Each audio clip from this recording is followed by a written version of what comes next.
Hey guys, I got somebody here with a special message for you. Check it out. Hey guys, this is the one, the only, the Traveling Comics with Bueller, and I'm on Comic Book Addicts with my good buddy Scott here. Yeah. I've been on the show. He doesn't let me come on very often, but I actually have to drive thousands of miles to make personal appearances. But for him, I'll do it. But I hope you guys enjoy the show tonight. I know I do every week. And don't forget to vote for this guy, because I think you're nominated, right? CBC Awards, yeah. Yes, he's nominated. He got my vote because, he's a friend of mine. I play a little bit of favoritism, but, he deserves it. So he got my vote. But guys, enjoy the show, okay? What's up, everybody? Welcome to another Comic Book Addicts. It's we're up to episode 84 now.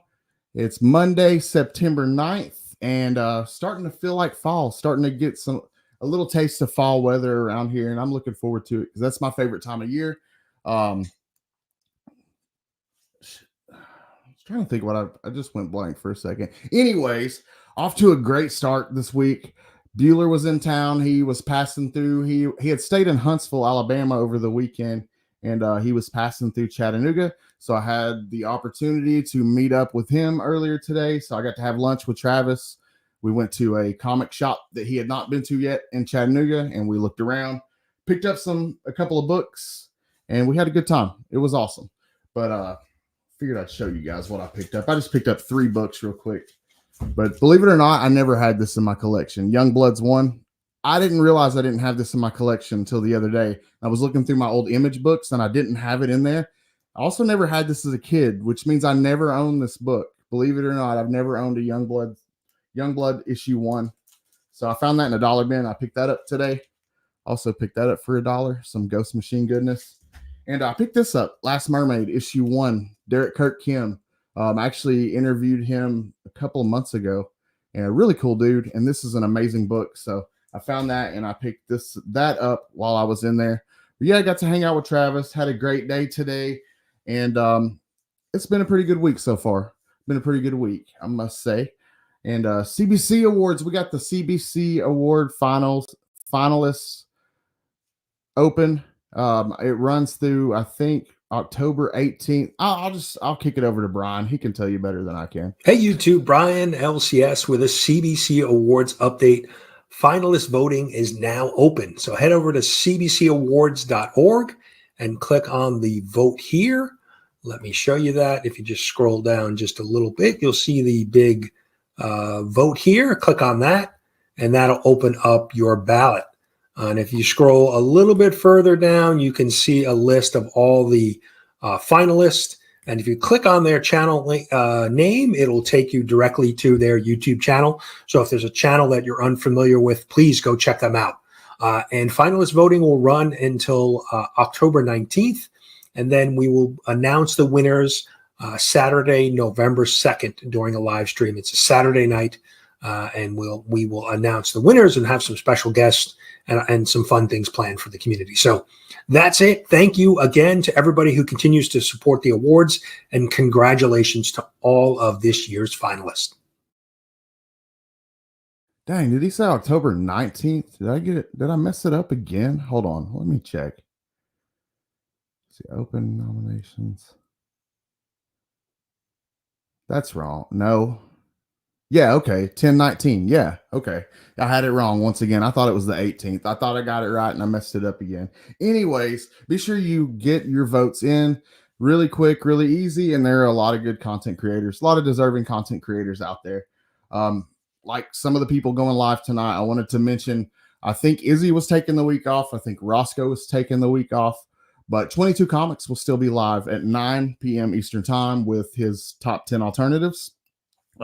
We got Council of Comics here in like 25 minutes. We'll be live. I think they're still going to go. So that's always a good time. We got Cupo Comics, Monday Night Raw Books at 10 p.m. Eastern Time. So still a lot of good live streams. And maybe Roscoe will be feeling better and be able to do Between the Lines next week. We'll see. But I will be dropping. I've been doing this video series on my YouTube channel, and I've had a lot of fun doing it. And it's been doing pretty well. I feel like it's been doing pretty well for me. And I wanted to be sure to talk to you guys about that, let you know. I've been dropping these videos every Wednesday at 11 a.m. They're called Adult Erotica in Comics. Each time I cover a different underground series and a different creator. and I have so much fun doing it. This Wednesday's video will be Bud Root and Cave Woman. And this was a lot of fun to make. I had a really good time making this video, and I learned a lot. It was a good learning experience. So be sure to check it out Wednesday at 11 a.m. Let's see. Oh, yeah. I wanted to tell you guys about the upcoming Comic Book Addicts. We got some really good shows coming up as well. Next week, we'll have Test of the Nerd, a comic shop owner, comic book collector extraordinaire, awesome, all around awesome person. I'm sure you guys know who Tess is. She will be the guest next week. She'll be hanging out next week on Comic Book Addicts. Hopefully. I got to double check and make sure. But as far as I know, she will be here next Monday. Then the week after that, we're going to have Kleber Souza Lima. I hope I'm saying that right. I need to double check. Kleber Souza Lima. He is the artist behind one of my favorite books from Black Box Comics, Biomex. This book is awesome. If you guys see it on the shelves at your LCS, be sure to pick it up. Biomex is really cool, and it's a good book for all ages too. I really like that title a lot, so I wanted to get him on here and talk to him. And he will be coming live to us from Portugal, so that'll be interesting. And speaking of Europe, we got my man Jonathan. He'll be on the next week from Italy, and we'll be talking about his title, Spill Blood, which was on pre-order a couple of weeks ago, and I think it should drop the week that this releases. So the week that this Comic Book Addicts 87 airs will be the week I believe Spill Blood comes out. Then the week after that, we'll have Matt Bors, the writer from Toxic Avenger. I'm a huge fan of Toxic Avenger from childhood, and I'm really looking forward to this series coming back. So I had to hit up the writer, get him on Comic Book Addicts, talk to him about this new series and what it's going to be about, the different people on the creative team, who was on the creative team, because it looks good. I've seen some of the interior art. He's sent me like a couple of pictures, and I'm supposed to get some more stuff, but it looks good. It looks really good. But it's supposed to come out the Wednesday. This will air on Monday in like 3 weeks, and the book will come out 2 days later. So kind of tried to sync that up, hopefully, unless it gets delayed. You never know with indie comics, but hopefully it all lines up to where he'll be on, and then the book will drop 2 days later. Let's see who we got in the chat, because it looks like we got some cool people in the chat with us this evening. As usual, first in line, we got Las Cruces. He says, hooray, woohoo, and hello from New Mexico. What's up, Las Cruces? Hello from Chattanooga, Tennessee. I hope that you're doing well. My week is off to a pretty good start so far. We got DVH saying, good evening, all. What's up, Hoop? Welcome, man. I hope you're doing well this evening. Says, I hate fall. It's when dog poop hides under leaves. That is true. That is true. I just love the way the air feels, the cool, crisp air. And it's just my favorite time of year. I love Halloween. We got Comic Cap Collectibles. Rich, he says, yo, hello, all. Hey, Scotty. What's up, Rich? Thanks for coming out this evening, man. Hope you're having a good week so far. We got Kenneth Bird. He says hi to everyone in here tonight. What is up, Kenneth? Thank you for coming out. Welcome. Let's see. We got Brian LCS. He said, I know this guy, referring to the clip I played just a minute ago. What's up, Brian? I hope you're doing well, man. Thanks for coming out. And the CBC finalist nominations are ongoing right now. Be sure to go get your vote for your favorite finalists, blah, whatever, by the 19th. What's up, Izzy? He says, hey, guys. What's going on, Izzy? Welcome, dude. Hope you're doing great this evening. Thanks for coming out, man. Are you going to be back, Izzy? Let me know in the comments. Are you going to be, are you still taking a break for a little while, or are you going to be coming back next week? Everybody's saying hi to each other. Rich says, I have some of that Honey Erotica book series. It's black and white inside, but all graphics are there. That's awesome, man. That's really cool. Trying to find I'm trying to make a list of different books that I want to go through and cover. Let's see. Scrolling through. Yes, Toxic Goodness. Not sure. I love Toxic's design on the cover. Yeah, there are a couple different covers. There's an A cover, a B cover, a C cover, and then the D cover is a polybag, and it's a version of the A cover. But I think I think there's some pretty good covers, and I'm digging the interior art. I don't know what the story is going to be like or anything like that. If it's going to be more like the Toxic Crusader or Toxic Avenger, I don't know which one if it's going to be more like the cartoon series or more like the movie. We'll have to wait and see. We got Bueller in the house. What's up? He says, "Hey, my friend, what's going on, Travis? Thank you for coming out, man. I enjoyed having lunch with you and getting to dig around through some bins with you, finding some cool books, and chatting with the owner of the comic book shop while we were in there. Joe's a good guy. We went to Epicos in Northgate. It's a secondary location that Epicos opened up inside this dead mall. It's a really dead ass mall. It was an awesome mall when I was growing up. I used to love hanging out there. What's up, Digger Jim? Welcome, man. But I used to love hanging out there. A lot of good memories there, but it's dead. It's absolutely as a lot of malls are nowadays. But there's a comic shop in the middle of this dead mall, and so we went and hung out, ate some calzones, bought some comics. It was a good time. Izzy is taking a hiatus for a bit. That's cool, man. I totally get it. I understand. I actually debated doing that myself. I think I'm actually just going to kind of go back and forth from doing lives and pre-recordeds. That way I can sort of get breaks in between here and there. What's up, Biggie Shack? We got Biggie in the house. What's up, man? He says, "Hey, Scotty. Welcome, bro. Thank you for coming out, man. I hope you're having a great week so far. I was digging your freestyle. The freestyle that you dropped on YouTube the other day. If you guys haven't checked out his roast freestyle, go check it out. I typically am not into the drama stuff. I try to steer clear of it, but I got to check out Biggie when he does his freestyle thing. It's always a good time. I think we got everybody in the chat though. If anybody new pops in, Digger Jim, man, thank you for coming out, bro. I think I got you already, but thank you so much for coming out. I hope you're having a great evening. And I'll say hi to anybody else as they pop in. We got to get Jason out here, man. I'm ready to talk to him about this new graphic novel that's coming out. My guest this evening came on last year to talk a little bit about Parallel, an amazing series. I love Parallel. And we also talked about his one shot for Jane American. This time he's back to promote his new graphic novel for Jane American. It looks amazing, you guys. There's a couple of different covers. We'll talk all about it. Y'all help me welcome Jason Douglas back to Comic Book Addicts. Hi, guys. What's up, Jason? What's up, man? How you doing, Scott? You doing okay? I'm doing great. I got my shout out to everybody in the chat. Dude, shout out to everybody in the chat. You've got like a murderer's row of people in there. Digger Jim, my guy. Come on. We got some good people. All these awesome people here tonight. I'm so excited. Some great people in the chat tonight, man. And I'm excited to talk about the series because I did enjoy this one shot. It's terrific. It really is. It's an outstanding book. I enjoy the series. You can tell that you really put your heart into it. And I enjoy passion projects like that. You can really tell that you put a lot into the series. So I'm looking forward to seeing what you've done with this graphic novel and talking about it. But anyways, how have you been, man? It's been about a year since the last time that we talked. How have you been? It's the roller coaster of life, everything. Absolutely. Up and down. I get it. I mean, like we were talking before we went on air, man. Like this is my 25th year as a public school teacher, and I'm exhausted. I'm a week and a half in. I'm less than a week and a half in, and those 8th graders are sucking the life out of me. And I am tired. I'm a tired old man.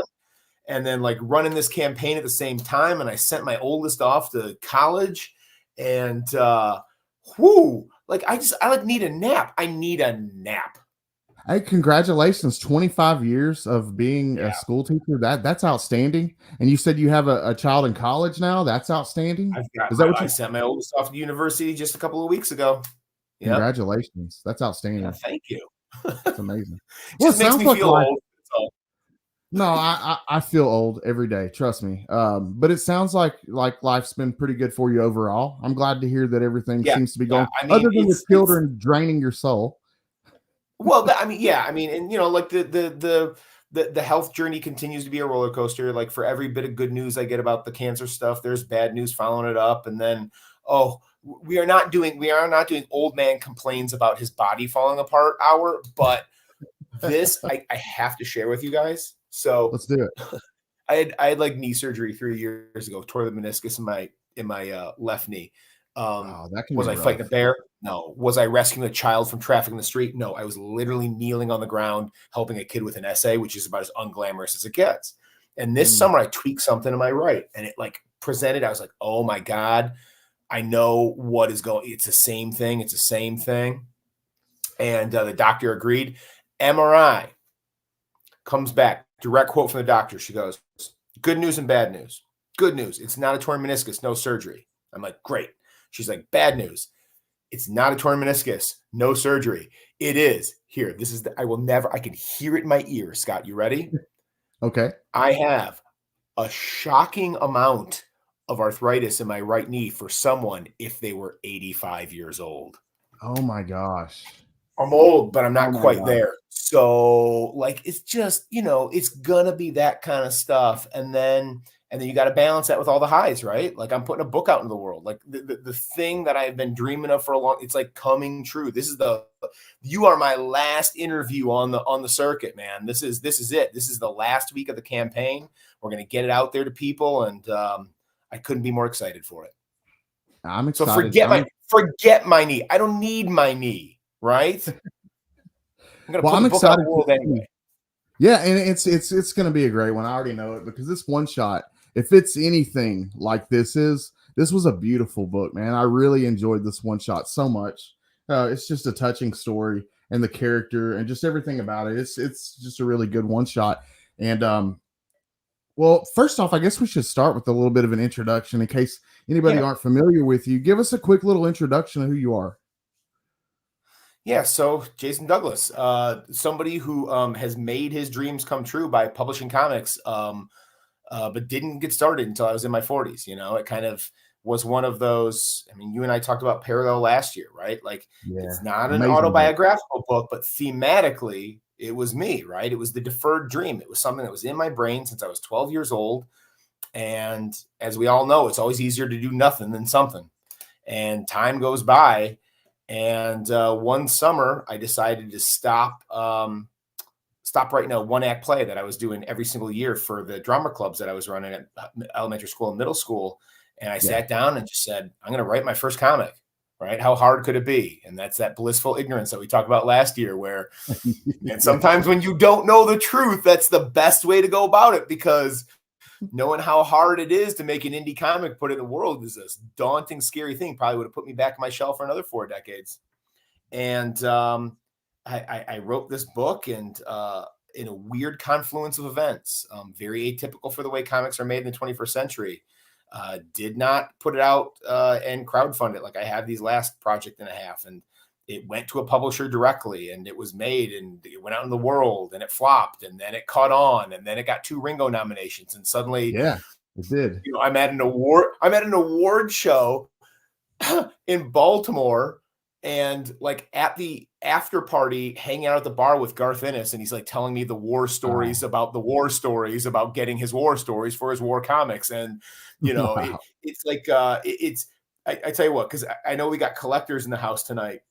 It was like, as a creator, my imposter syndrome had never been higher, right? Because it's like all my childhood heroes, all like in the award show and at the after party and stuff like that with me. So that's kicking. And then I swear to God, the only thing that saved me from making a complete fool of myself was the fact that I had to travel, that I had to fly to Baltimore to get there, or else I would have probably been at the after party with like 3 long boxes asking these people who I'm supposed to be like, contemporaries with, to sign all my stuff. And I would have just made a fool of myself. So luckily, weight limit and baggage limit on an airplane, I couldn't bring my books with me. So yeah, like that's me. I'm a full-time teacher, and this is the dream.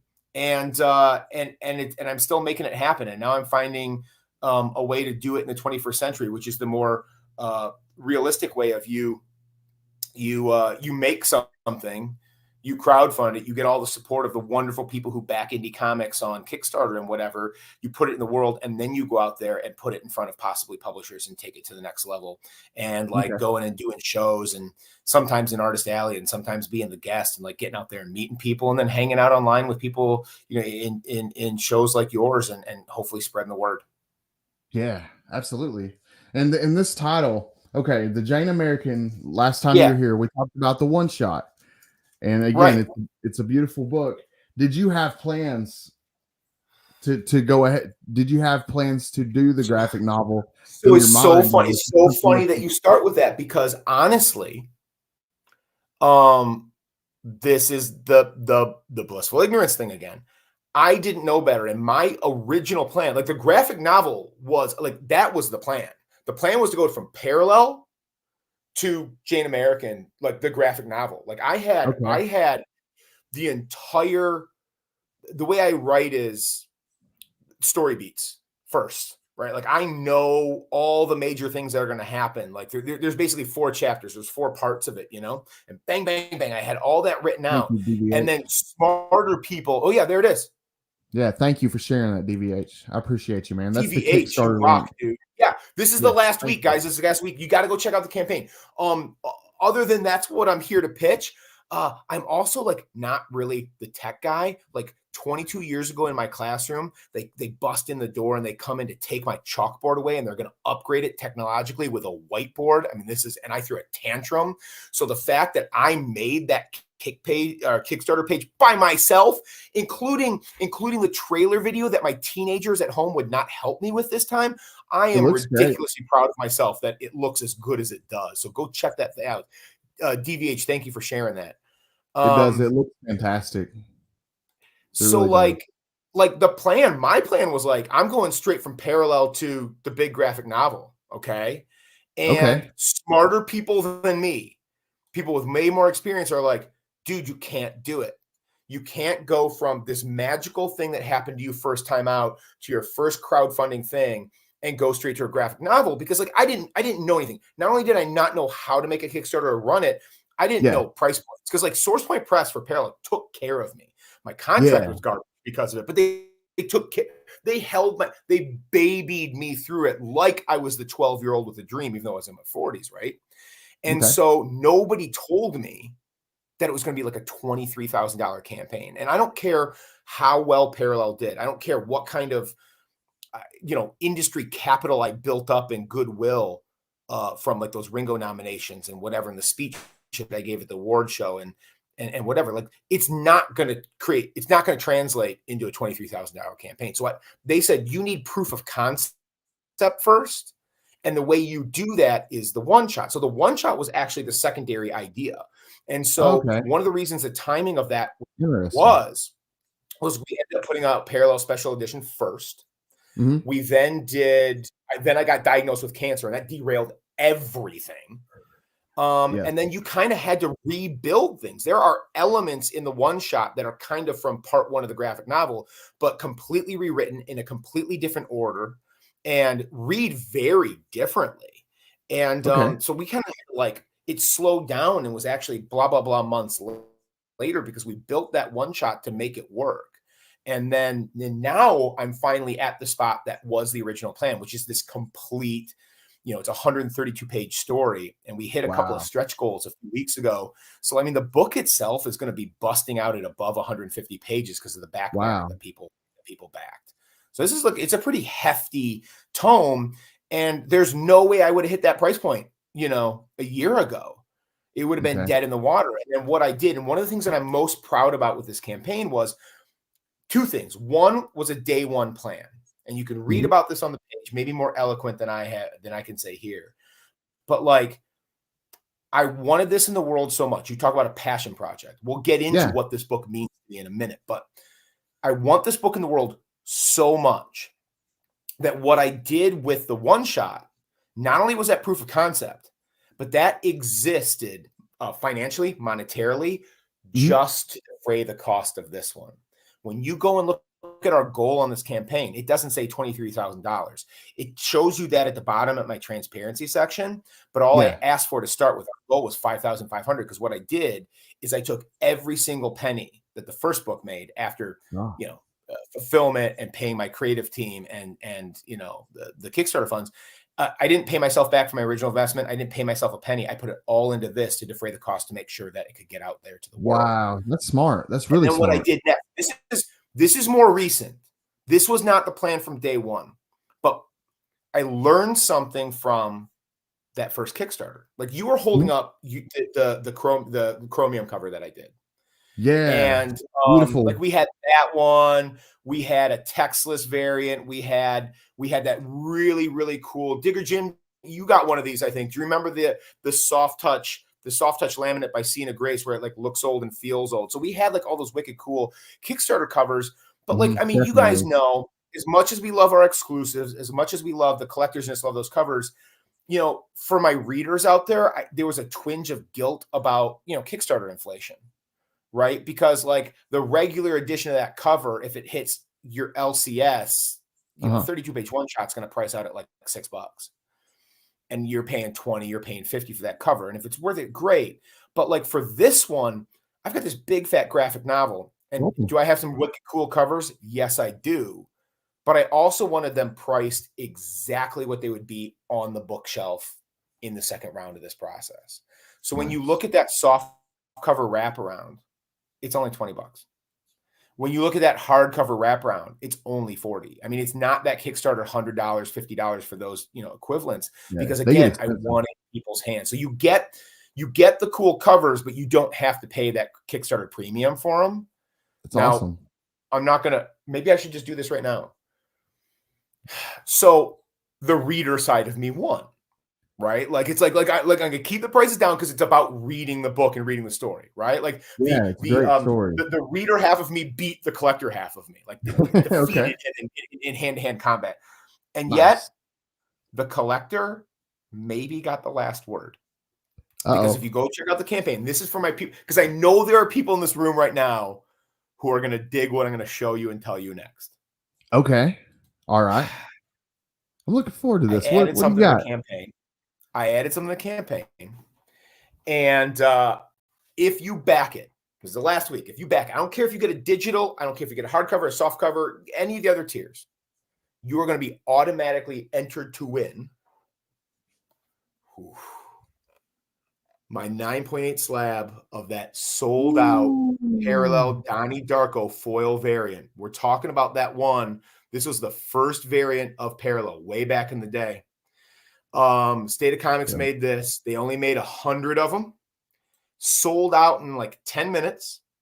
We saw a 9.6 sell online last year for $400. I'm giving away the 9.8. It's the highest grade that CGC has on the So this is my copy. I'm giving that away. That's just going to a backer. You have a chance if you get a digital. You get more chances, the more you go up the tier. But I'm just giving that away. I'm shipping that anywhere in the world. That's going to you because, look, I made a book that I want people to read. Yeah. But I want my collectors to get a piece too. You know what I'm saying? And for those of you out there who are into original art, like we just hit, Digger Jim said, get one of the bundle packages. We just sold out of the collector's bundle. And because we just sold out of the collector's bundle, that means that Annie, I think Digger was mentioned, Annie's artwork, my 22-year-old artist from Indiana, who Digger Jim, anybody who checked out the one shot, her art has grown exponentially since last year. It's the depth and the beauty of it now is it's stunning. It's like one of those things, like if you're a parent, you know how like there's those ages where your kid goes from blank to blank and it doesn't feel like a year, it feels like 10 years because it's one of the big change years. Annie has changed as an artist over the last year. She was talented before. She was raw before. She is polished and mind-blowing now. Now, is that who did the main cover? The main cover for the graphic novel?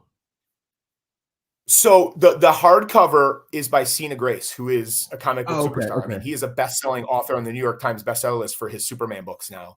And then he kind of cut his teeth on X-Men and Iceman. He was Kirkman's editor on Walking Dead for a few years and did indie books for Image way back in the day. So he's a buddy. He did that wraparound cover. The soft cover is by a fellow teacher. She's an art teacher in the District South, actually in Plymouth Canton Schools, which is Plymouth is where Jane American takes place back in the 40s. And she's an art teacher. She did the wraparound cover. And the best thing is, I can't give you a lot of details because there's still what are those? It's not a gag order, but it's the thing where you can't talk about something when a contract hasn't been when it hasn't been publicly announced yet. So she is about to leapfrog me in the comics world. Lauren Nalepa did that cover. She's about to be a whole lot more famous than I maybe ever will be. So that's a cover to be on the lookout for because she is about to, she's got a contract for a book. It's going to come out from a very, very big publisher and going to kind of like leave me in the dust. So I'm lucky that I've known her since she was a little kid and she did this cover for me right before she was about to explode. I have a couple of them loaded up here. Let's take a look. Maybe you can tell me which is which. I'll put this one. Yeah. Here's one. Now, who Yeah, was that's it? the Cena cover. So that's the hardcover wraparound, which I turned them loose. I was like iconic, those kind of like 3-color posters from back in the day. And then I was like, I was thinking, you see how he does like the descending order of the size of the characters going around the cover. And I was like, I had him think about Darwin Cook's covers on DC's New Frontier. That's what like popped into my head. And he was like, I got it. And then went and drew that for me. And I just absolutely love it. I love it too. It looks vintage. It looks like one of those old posters. It really pops, and it's got everybody on there that I need on there. And now who did, and now this, and then that's Lauren Aleppo. That's the art teacher who's about to become a pretty big deal in the comics world for the book that she's getting published really, really soon here. Yeah. Wow, because this and both of these are available on the Kickstarter. Oh yeah, I got hardcovers left and I got soft covers left. And like I said, that soft cover right there, it's only $20, even though it's going to be like 150 pages. I mean, sweet. I mean, that's kind of silly because now that I think about how that page count is, I mean, that price point, even at like Barnes and Noble or whatever, would probably be 25, and it's yours for 20. I want to say some of those books go for like $40-50, man. When you get like on Kickstarter would be, and that's like what I said. I really wanted, because I want people to read this. I really wanted those price points to be like the realistic ones that you would get at your LCS. You know, like the same as on the shelf, as opposed to any kind of inflation for it. So that was just kind of one of my goals. You know, Digger Jim. Well, we hit that stretch goal. So Dave Lentz and I think next week are designing the new war bond. He said it down there in the comment. Yeah, we had that the last time with those cool war bonds. Now I think we're going to go up to $100 war bonds instead of the 50. So yeah, there it is. Oh no, it was 100. I got to go bigger than that. I got to find a $500 war bond is what I got to find. I thought I did a 50. Okay, there you go. Yeah, we're going to do another war bond. I think we hit the stretch goal, Jim, where all physical backers are going to get their war bond. Yep. So we're going to do a new one of those. I forgot about that being in there. I just saw it. Well, that's just like, I mean, that's like the history nerd in me, you know, and the collector, you know, I like that extra stuff, but like the history nerd in me wants the stuff to be authentic to the time. I want it to be realistic and kind of thematically tie together and still be really cool. So now tell me why is this series so important to you? And I know you touched on this a little last time. I'm just thinking maybe somebody watching it didn't see last time. Let me give you my what is technically supposed to be the elevator pitch, but because anybody who knows me, I'm nothing if not verbose. I mean, I make my living like trying to convince 180 teenagers that grammar isn't boring every day, so I got to be able to talk. So it's an elevator pitch if we got stuck in the elevator for a couple extra minutes, but it's still okay. So like, this is a book. It's a coming of age story, set in World War II era, small town Michigan. Okay. In Plymouth, Michigan, which is where I grew up. My parents grew up. My grandparents come from. And during the war years, I mean, Jane, our protagonist, is basically living a life of family stability and hope until she's not. Until war brings tragedy to her front doorstep and like everything changes. Until she's changed in unbelievable ways that are better left hidden, which is, comics nerd code for, she's been triggered and now she can do stuff other people can't.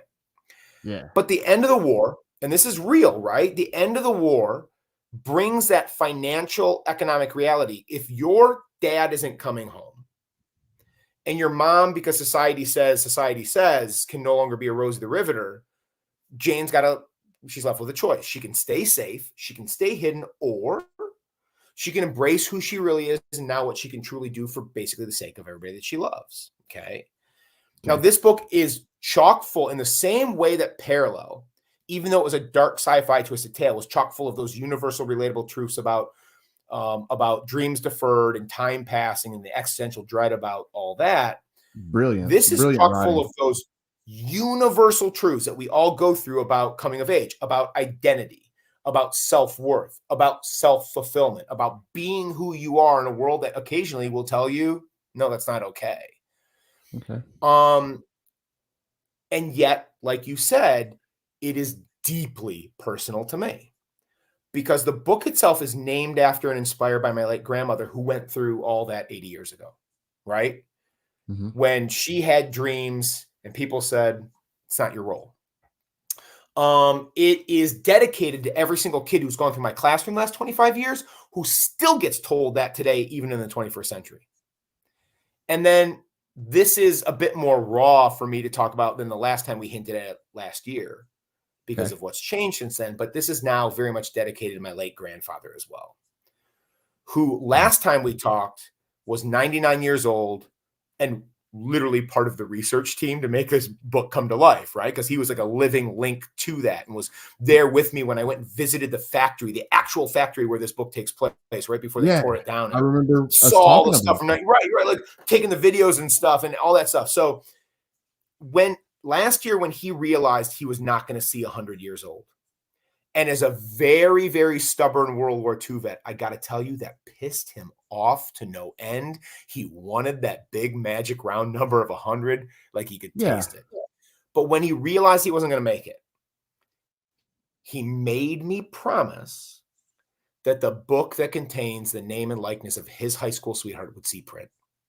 So this is me fulfilling that promise to him. Okay. Wow. You know, Parallel was, it was personal to me because it was scratching that creative itch that had been digging at the back of my brain since I was 12 years old. And obviously you're exercising certain existential demons of my own dreams deferred. This is personal because like it's something I owe people who helped raise me.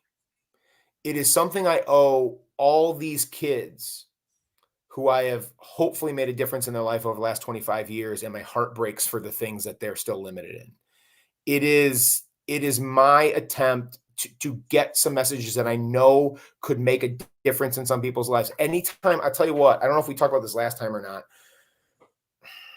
I mean, indie comics, it's not about this, right? Like you got to set that aside. But like whatever rewards come out of this, whatever rewards, all of it pales in comparison to the one time somebody reads something I wrote and says, I'm really glad you wrote this. It made a difference in my life. You know, somebody reads Parallel and I feel less alone in my whatever. I went to talk to somebody, right? Like I was really freaking out. I was having my own midlife crisis, my own quarter life crisis. And I went and got help. I talked to my mom. I talked to my buddy, you know, whatever. This one, any person who reads it and goes, I get that. I can relate to that. I can see myself in this character. That gets me right here. That's all I want. Fulfilling that promise to my grandparents. And then hopefully getting something that people really, really dig and are not only entertained by, because that's the comic nerd in me, right? You're going to get a rollicking, fun, adventure, superhero-based story at the same time, hopefully pulling on your heartstrings and being able to relate to something that we all go through. Wow, man. That's Digger Jim, pull up his thing. That was not 30 minutes, Digger Jim. I did good. That was like 6 minutes, maybe. And that was perhaps the best answer to a question I've ever had on this live stream since I've been doing it, man. That was thank you. What better reason to want this comic book to succeed? That's the exact reason that I do Comic Book Addicts, is to hear things like that. I make this joke like on every show that I'm in. Like this is I feel like people could say this and you can roll your eyes. Like anytime somebody says it's not about the money, like I'm a public school teacher. I make 12 cents a year. I'm going to be fine. This is truly about, I mean, this is a $23,000 campaign that I put a goal at $5,500 on. Like I'm, even with as successful it is right now, even with a big push, like if everybody in the chat right now went and like backed it, if we have a big push this last week, I'm still going to be underwater like $5,000 to $8,000. And it doesn't matter to me. It matters that this book that like I promised my grandfather that I would get in the world. It matters to me that it will be in young people's hands and old people's hands and everybody's in between's hands, and they're going to be entertained by it and they can afford it and it might make a difference. That's what matters. That's awesome. I love it. Yeah, man. I absolutely love that. So You said it's the last week. What is the day it ends? What's the exact day that it ends ends? on what's the Saturday the 14th. So I'm at Saturday? Monroe Comic Con, Monroe Pop Fest this weekend, and I'll be doing like the God, it's an exhausting double duty of like, I think I'm taking like my last 30 copies of Parallel Special Edition, a bunch of the one shots, and then having like seeing if people will sign up, and I'll take the slab, and it'll be out, and people ask about it, and that kind of thing. So it's kind of like a exhausting double push, and not correcting papers from 8th graders. I'll save that till Sunday night. And then, it's going to it ends Saturday evening. So not a lot of time, but still books out there to get. Oh, and then like, I don't know if this is your guys' thing or not, but like I did this, like I streamlined this campaign, right? You got the 2 covers, you got the giveaways. Anybody who backed at the collector's tier is now entered to win original art. Annie's going to pick 3 winners from those 25 people, and they're going to get a piece of commissioned original art from Annie. That's amazing. But the one little add-on that I wanted to do is we made hand-painted enamel pins of basic, the Cena wraparound cover that you showed with Jane with that iconic image, with their hands on her fist on the cover.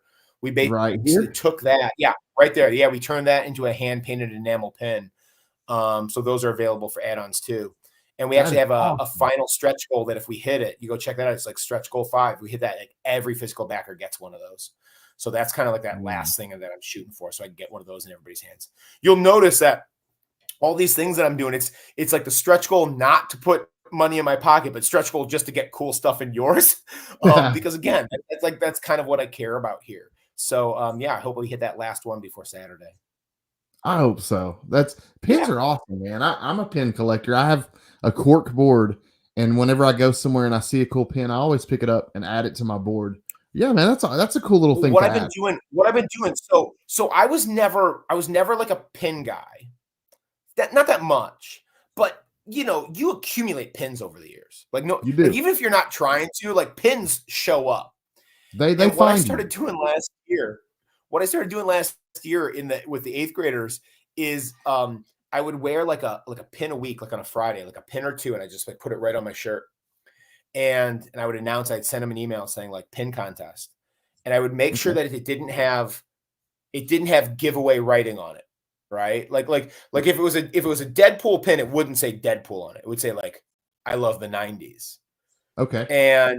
And if it were, if it was a Labyrinth one, it wouldn't say Labyrinth. It would just like have like Ludo going Sarah or something like that. And I would just be, and they had to guess.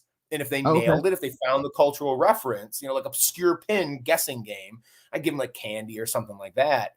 And I just loved it. So like I've been actually starting to like pick up pins, but specifically ones that don't like give away the game. The ones that don't exactly tell you what it is to make the kids guess it. That's a fun game. You sound like a fun teacher. I bet you would be a fun teacher. Again, they're like 13 turning 14-year-old. I got to be entertaining or they're going to eat me alive. Like I don't have a choice. Right. I could have been like 25 years ago, I could have been the most boring stiff on the planet. But as soon as I got in that classroom, I had like, you give me this compliment. It was survival, my friend. That's all it was. That's hilarious. Well, the health journey, man. How's your health? How are you doing nowadays? Yeah, I mean, up and down. It's like I stopped doing. I think Digger Jim was like asking for like an update later because I kind of for like the first year of that cancer battle, I was doing a lot of posts on Instagram, which was kind of like, updating people on where I was at, post surgery, and then we had this big scare for a while where there was this new growth, and it was basically like my PSA for like, this is what I'm going through. Go get scanned. Right? Get off your butt. There's no reason to delay. The only reason I'm even here talking to you is because I got scanned when I had to, because I was asymptomatic. And had I waited, had delayed it, I wouldn't even be here. And then we kind of hit this point where the roller coaster was just so consistently up and down. Like my oncologist declared me cured 4 times, which basically means that like every time I go in there, there's some good news. And then they're like, and here's this other thing that might kill you. So it's just kind of like, I don't know. Like my guilty conscience kind of got to the point where I was like, I don't need to drag everybody, because it's like the same thing every couple of months. All right, this is going really well. Now we got to look at this new other scary thing. Okay, this one's under control. And now, and my gut tells me that it's gonna be, this is what it's gonna be. Because like everybody's got weird stuff going on inside them, but not everybody gets scanned every couple of months like I do. And thus you're going to spot all the things that might be something, but might not. And like, I've kind of become numb to the roller coaster. Like I swear to God, my oncologist, I sit in that meeting and he says, amazing news. This thing that we were sure was going to kill you is gone. And I go, all right. And he goes, but there's this new thing on your lung that we got to watch really, really close because that might kill you. And I go, all right. I've got really, really bad essays to grade, man. I got to go. And that's kind of like what it is every couple of months, which is, I don't know if that sounds like depressing or horrible, but it's like, it's just life, It's like, it's what it is. And then my knees don't work anymore. And I could just sit here and complain the whole time. But like, I got a book to put in the world, right?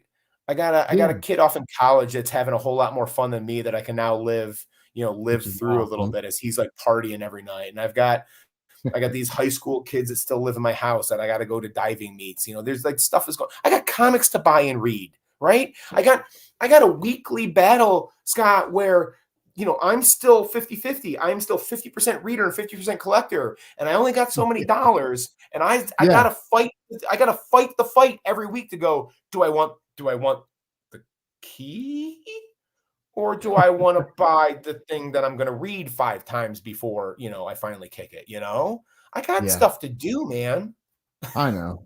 I feel you on the buying comics thing. What's a good comic you've read lately, man? What's a good series that you've read in the last couple months that you've enjoyed? So I'll tell you what, this is I'm reading right now. Hey, Jimmy G. The new Jimmy G. Good to see you. Jimmy G in the house. I am reading the new Brubaker Phillips book, the new hardcover that just came out. What is it? Houses of the Unholy. I hear a lot of good things about that. Is it good? Yeah, it's awesome. It's Brubaker Phillips. I don't think they miss. I think over the years, I'm going to say this definitively right now. Over the last couple of years, they have become my favorite comic team of all time. Those two together, I don't think you can go wrong. I mean, they're crime comics. There is nothing like them. I think they're the absolute best. And even when they dip into other stuff, I think they are the perfect team. They're a bat in 1,000 as far as I'm concerned. So I'm reading that right now. You know what I just read, which was a lot of fun to read. I read a reference book. It was a Frank Frazetta book. It's big, oversized hardcover, and it was every single one of his art pieces from all the softcover pulp novels that he published in the 60s and the 70s. Whoa, that would be like cool. All those Conan books, all those Cull books, all the science fiction stuff, all the Edward Rice Burroughs stuff. And it was like every single one of those pulp novels, and it was like the art piece and then like the footnotes on it and stuff like that. That was really, really cool. I bet that. Yeah, I have a Dave Stevens book similar to that, and it's really cool. I enjoy books. I'm doing like as soon as I'm done with Houses of the Unholy, I think I'm going to do. It's another art reference book, and it's a Bernie Wrightson one. I'm doing that next, and then I've got I don't know, what am I reading after that? I've got this ridiculous stack, and then and again, it's like, do I read this or do I go play with my floppies? That's what my wife calls it. Are you playing with your comics? And I know she's saying it like condescendingly, like I know she's like poking at me, but like my answer is like, yeah, I am playing with my comics. I am alphabetizing things, and I'm looking at this, and I'm putting this thing in a top loader because it is too crispy and delicious to not put in a top loader. I am playing with my comics tonight, I'll tell you, I read, and I wasn't expecting it to be good, but I thought it was very good for a first issue. Avengers versus the Alien versus Avengers. No kidding. I didn't expect it to be good, but the issue 1 was really good. I only picked it up. It was a cover buy. That's the only reason. And I just read it because I picked it up. and it There's was I pretty good. feel like I mean comics are hit and miss, right? I mean, like anything, right? Movies are hit and miss, books are hit and miss, music is hit and miss, comics are hit and miss. But oh, look at that. Oh man, that's right up my alley. I love some good horrible trauma movies. Good cheesy trauma flicks. I have memories from like kid version of me collector of those. I mean, they were commercial grab opportunities. Like I remember Batman versus Predator, right? Like in 92 or 93 or whatever that was. I remember and that. Like sometimes those are like I have really fond memories of that, but like how often is one of those good? So I'm happy to hear that Avengers versus Alien is working for you.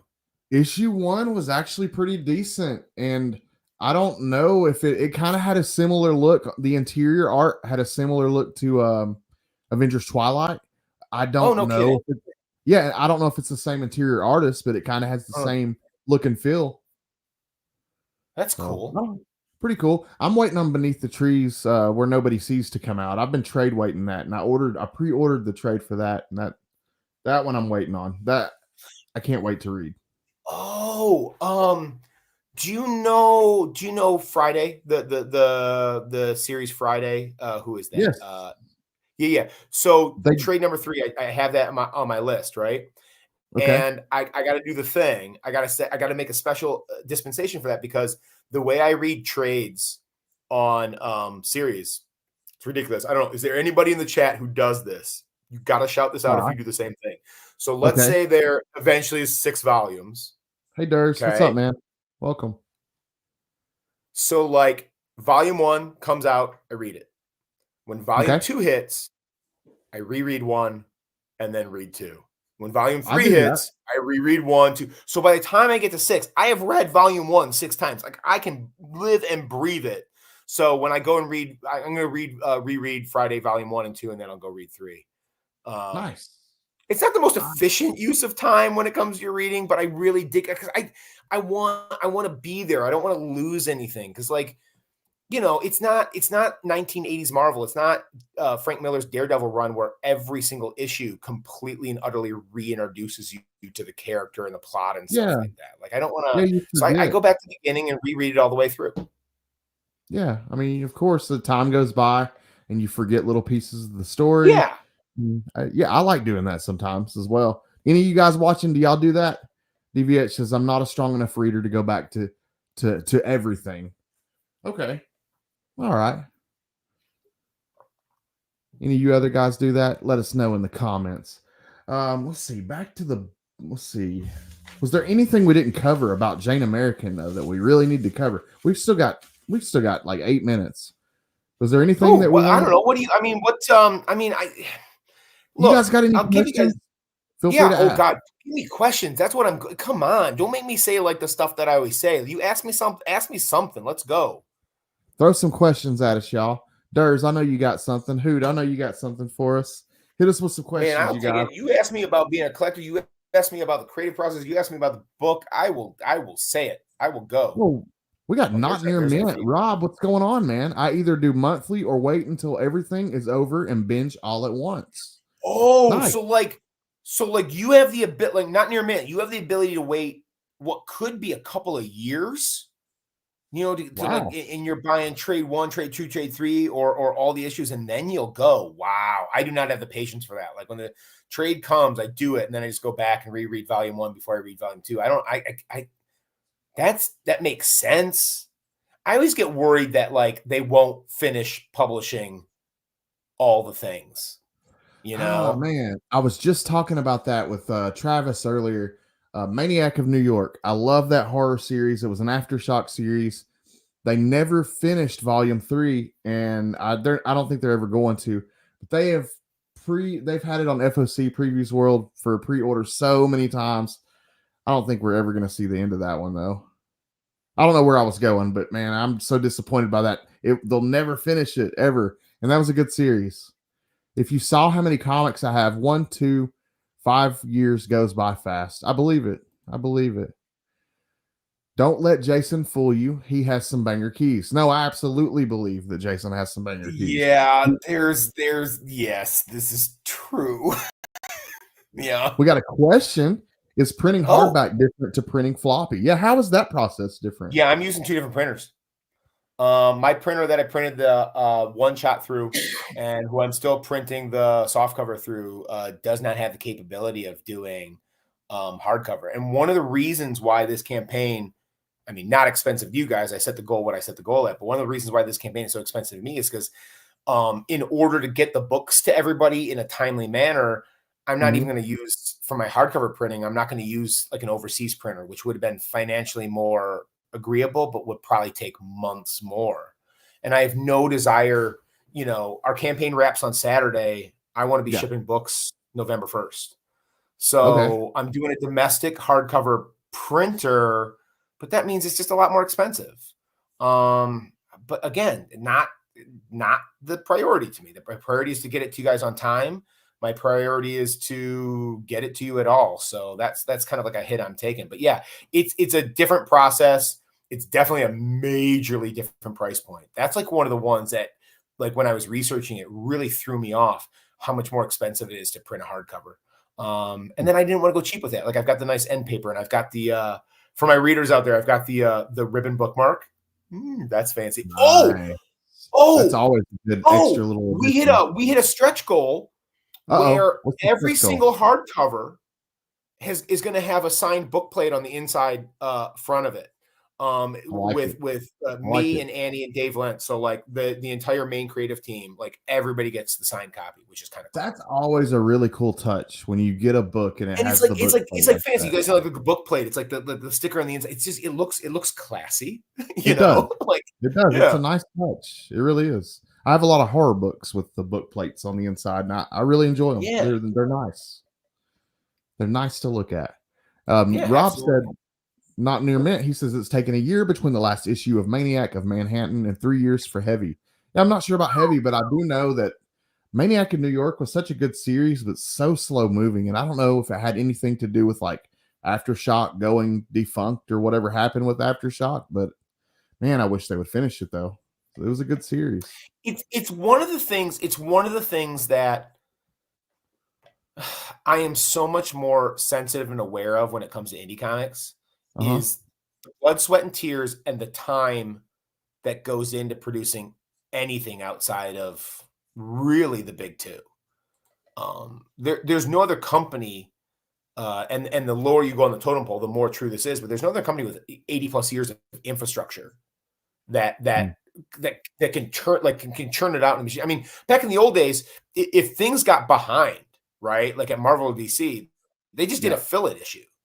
Yeah, they just brought in an artist. You never missed a beat, and like there isn't one thing. There are hundreds of things that can change the production schedule and slow down or derail anything in indie comics, right? Like my timeline changes because I got diagnosed with colon cancer. You know, like somebody hits hard financial times. The company that's publishing it, they change their model or they go out of it. Like stuff changes and it's hard. And if you don't have the infrastructure behind you, if you're just making it on your own, it's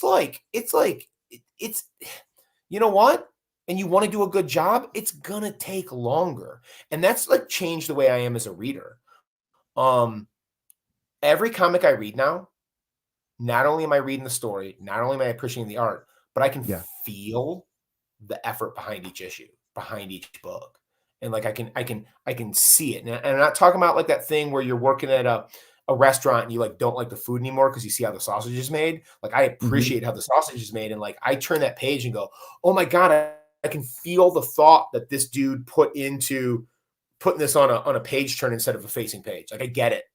I feel the quality of the paper and go, oh, they made a choice right there. That's an extra blah, blah, blah, hundreds or thousands of dollars. Do you know what I mean? I appreciate it. Like, it's such a different experience for me on this side of the table now when I read it, and I appreciate it even more than I did when I was a kid. Nice. Yeah, I appreciate all the little touches and things like that. Like this last Mermaid book, for example. A really, really high quality book for a low price.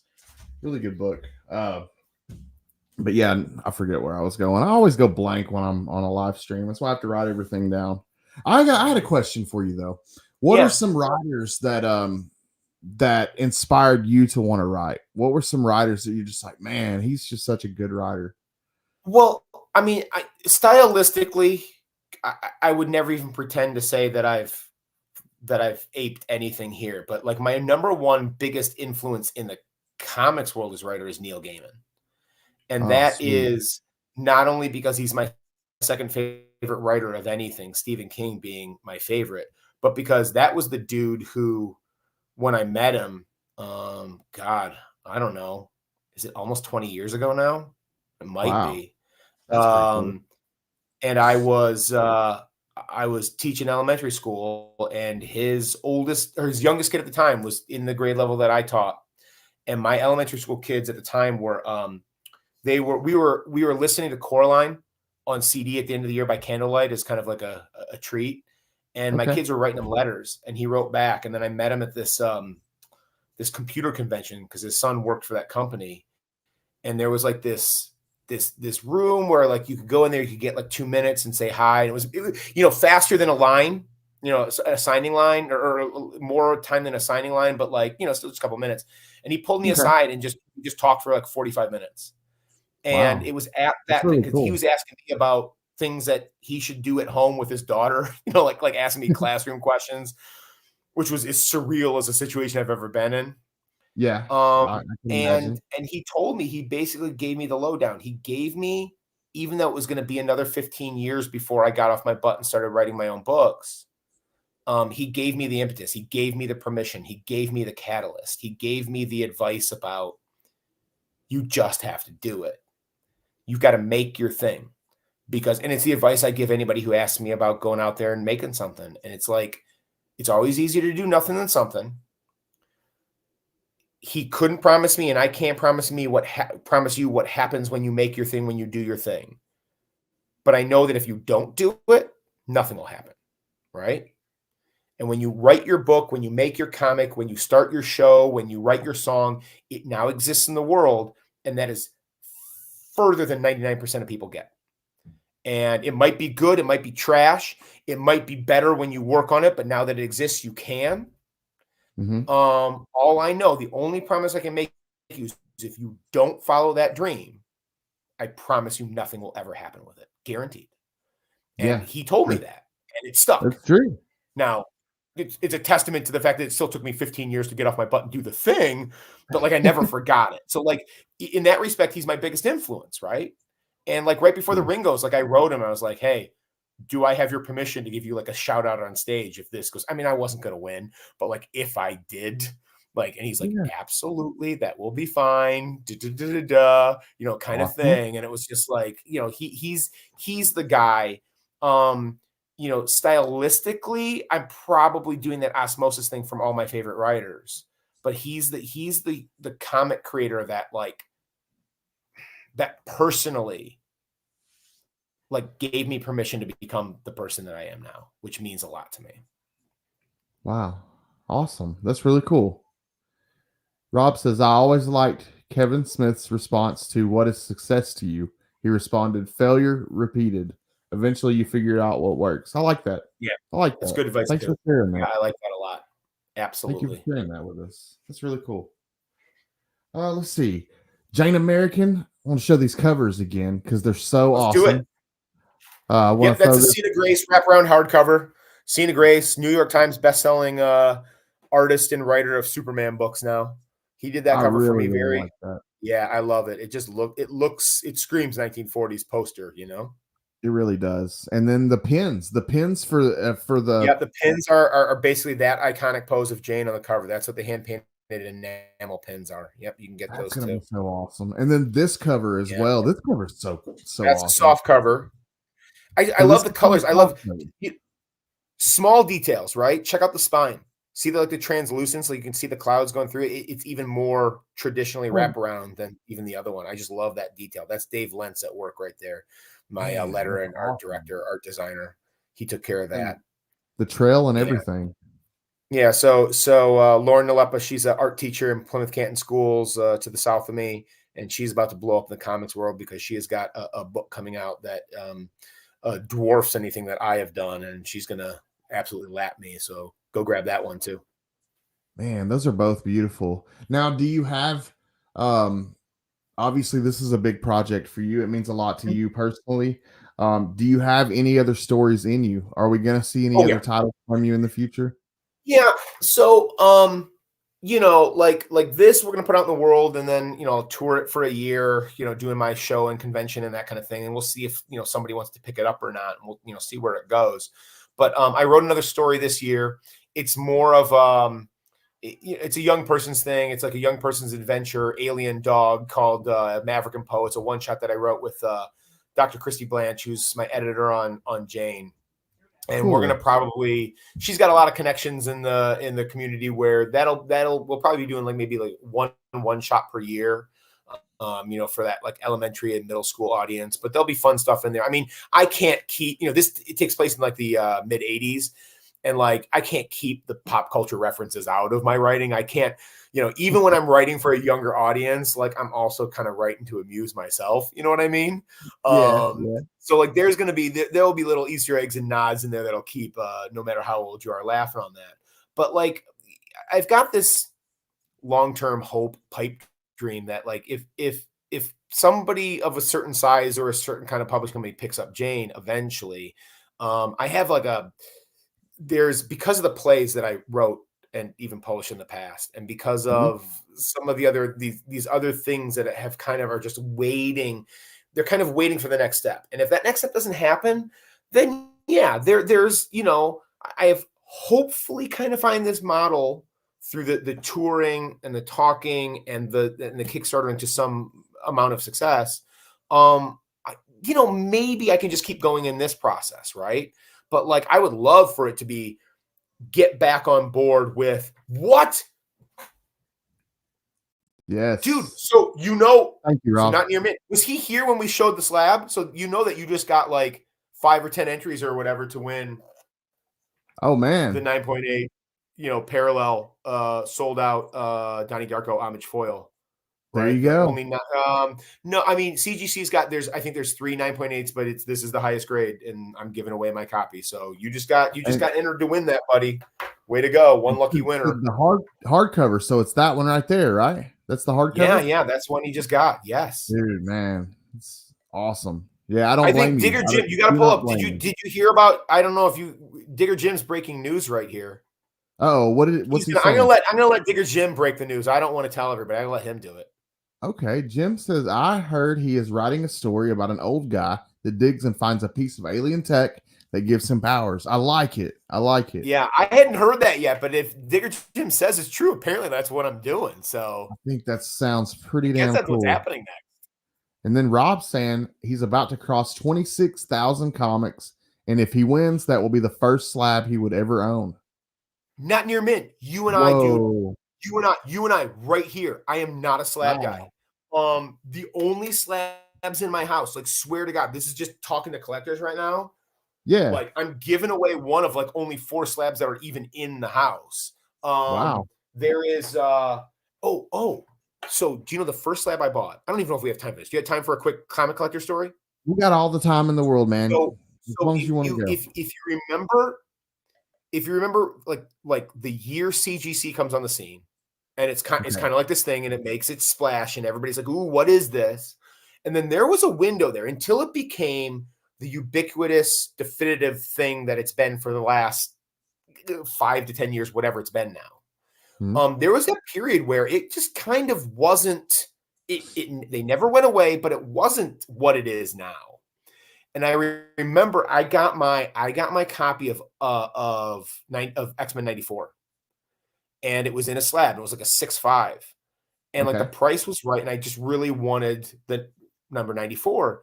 But like the slab thing, I was like, I took it home. Not near mint. You'll like this. I took it home, took the hammer to it, and took it right out.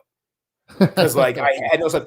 And part of that was because like I don't want this dumb case around it. But part of it was, and maybe my collectors can relate to this, that high functioning collector OCD, where once you go down a path, you kind of need it all. So I am terrified of becoming a slab guy, because if I become a slab guy, I don't care if I'm making that big public school teacher money, I'm going to be broke in a minute because as I start putting, like, I can't do it, man. I can't do it.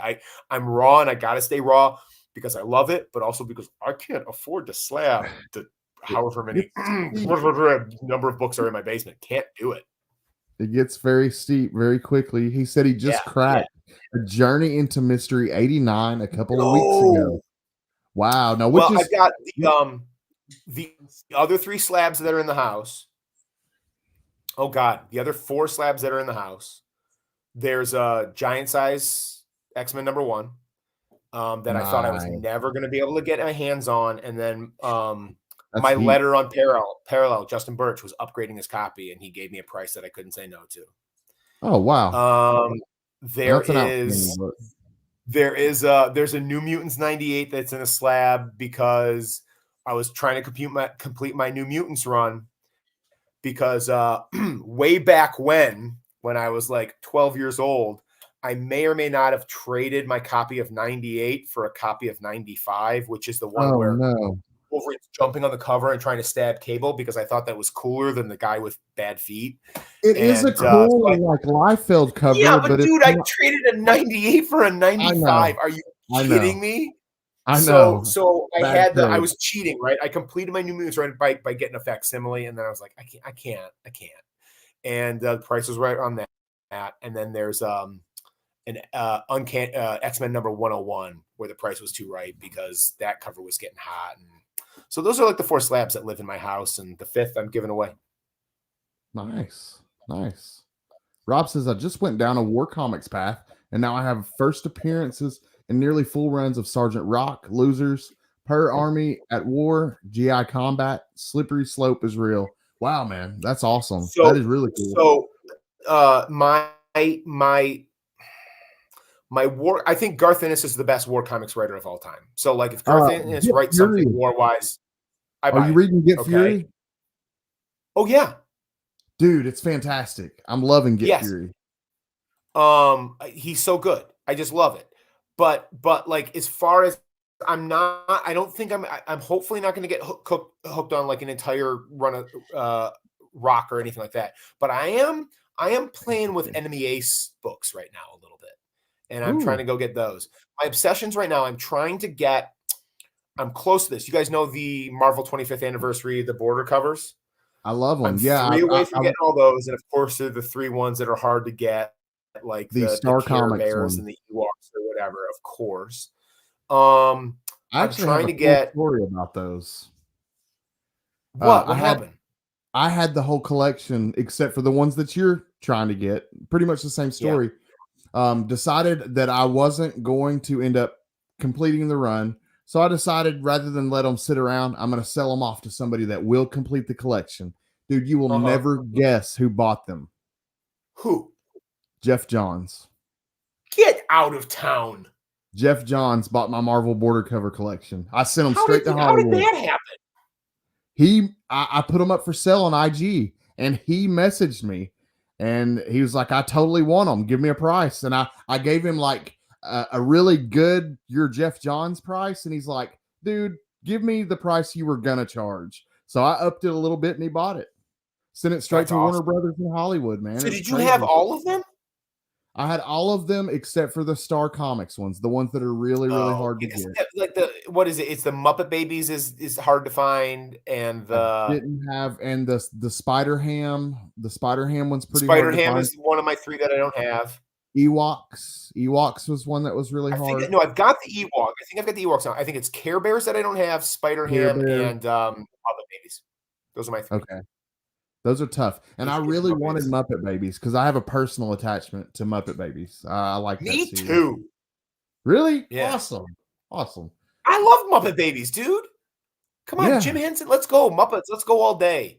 Hell yeah. Yeah. We didn't have cable. I had to drive to my aunt's house to watch Fraggle Rock on HBO every whatever night. I love Fraggle Rock so much. So I'm working those. I'm also now, I accidentally fell into trying to get now all the Marvel Giant size from 74 and 75. So that's pretty impressive. I think there's 68 to 72 of those, and I've got maybe 12 left to get. Only one is kind of an expensive one. Everything else is just finding them.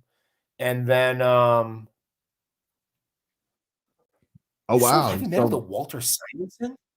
Well, I'll be honest, like Wow. I was so honored that he hit me up that I offered to just A-OK it to him, and he refused. Like he wouldn't do it. He's like, I'm gonna pay you for them. That's crazy. He's like, don't be crazy, man. That is Walter Simonson, legend, man. Best Thor writer and artist of all time. Yeah, that guy is awesome. Yeah.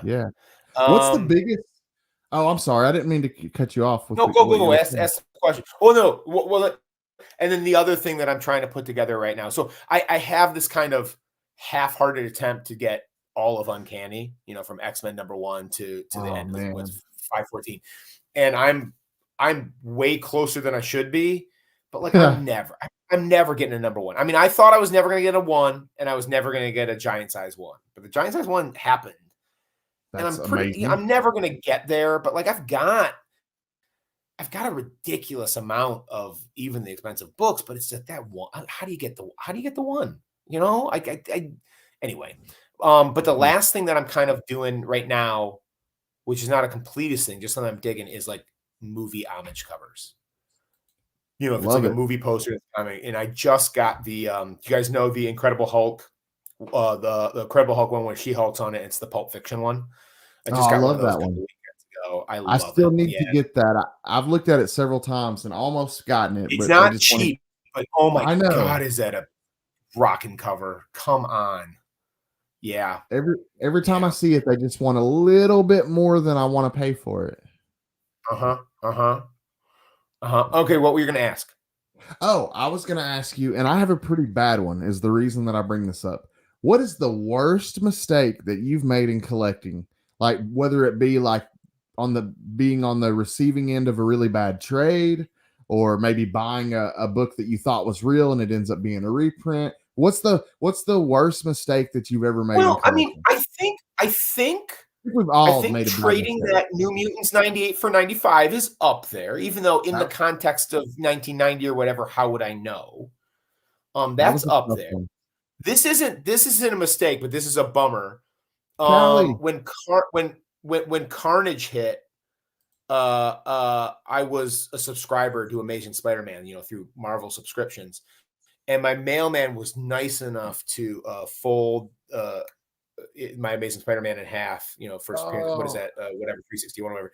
Folded that in half for me so it would fit in with the rest. It was a heavy mail day, so I was really thankful for that. That wasn't exactly my mistake.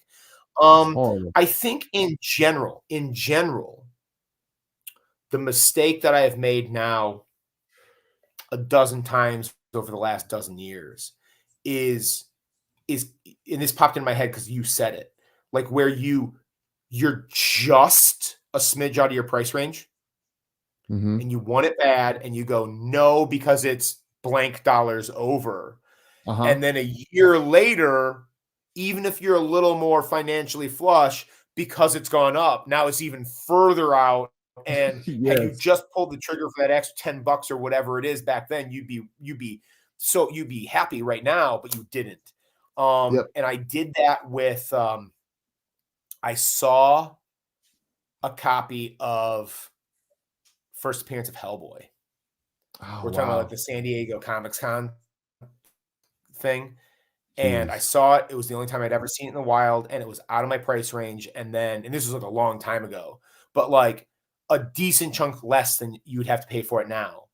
And I regret it. I regret it every time. I've done that so many times with so many books where time passes and it just goes up. And you know what? I don't feel like I could have afforded it on that day, but I bet you I could have compared to now. So that's tough. Hellboy. Yeah, that's a tough one. For me, my worst is when I first got into collecting comics, I got really lucky a couple times on the hunt, and I came up with some outstanding Golden Age books, and I didn't really know what I had. Turns out I had some really early EC, like 1947 EC comics. International. Yeah, dude, when Gaines' dad was still alive. We're talking about when it was educational comics, not entertaining comics. Yes. Yes, and they were trying different things. And like I had issue 3 where they were trying to do like a true crime story, and then I had 5. I think it was 5 or 6. It had a clown cover, but they were just awesome Golden Age books. I traded them in for store credit, and I'll show you what I got with the store credit. I'm almost embarrassed. Oh no. Oh God, no. I'm almost embarrassed. I had a lot of store credit left over, but this is what I grabbed out of those Golden Age books. Yes. I mean, it's lovely.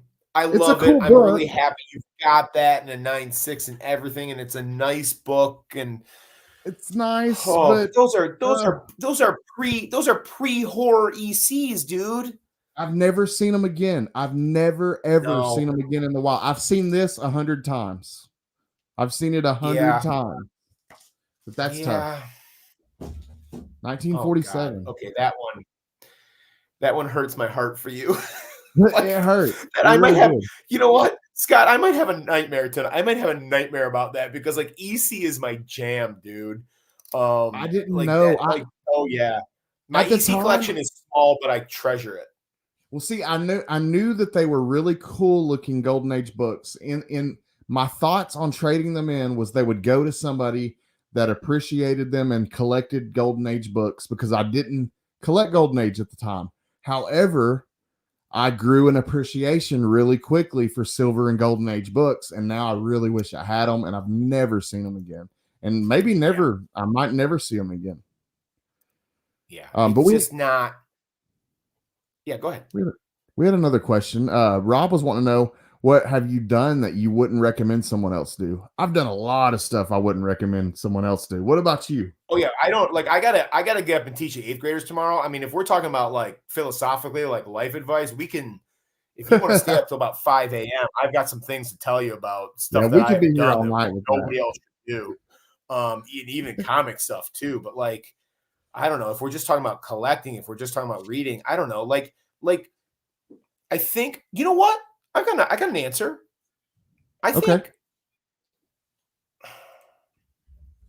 spending your money on stuff that you don't actually want, like because it's hot, because you're chasing something you might not get, because FOMO. Right. Yeah. That kind of thing. Like, dude, just do what you're passionate about. I swear to God, like the collector half of me, gets just as excited about finding something in a dollar bin to like complete a run, you know, that's just hard to find, as like getting a good price on something that you know, off the wall. I remember when Mike Mignola did a run of covers on classic X-Men. It was like when they were reprinting Brood Saga, I think. And those covers, I just dig them. They're just so good, right? Like Mignola in his style, drawing Wolverine and drawing Storm and drawing a vampire. Yeah. They're just really, really beautiful covers. And I remember when I found the last one and I got it for like 50 cents. And it was like, you would have thought that I found like an Action 1 in the dollar bin. I was like in the local show, like there might have been a yelp and a cheer, and people are looking like something's going down. It's just like classic X-Men 86, and they're like, "What is wrong with you?" And I'm like, "No, you don't get it, man. Look at this." I've done that before too. Yeah. I've done that. Yelled out loud. Yes, I found it. Yes. Well, man, we've been going an hour and 23 minutes. I guess we should probably wrap it up. Time flies when you're having fun. Dude, it's I've had a blast, man. I really have. Jane American Kickstarter. It's running through Saturday. Saturday, we got like 5 days left, guys. And there's some really cool covers, a lot of incentives to want to run out and back it. And it's just a really good title. Just take my word for it, guys. If it's anything like this one shot, it's going to be amazing. I promise. Oh man, you know what? I know you're supposed to say this, but I mean it. It's better. It's so much better. Well, my thing is, I just stopped. If I don't like the book, I won't have the artist or the writer on. I just won't. I won't touch it unless I love the book. And I love this book, man. I love what you're doing with the series. So I had to have you on again to talk about the the graphic novel. But thank you so much for spending time with us this evening, man. It's been a thank you blast. for having me. Thank you for having such a wonderful chat with wonderful people in it.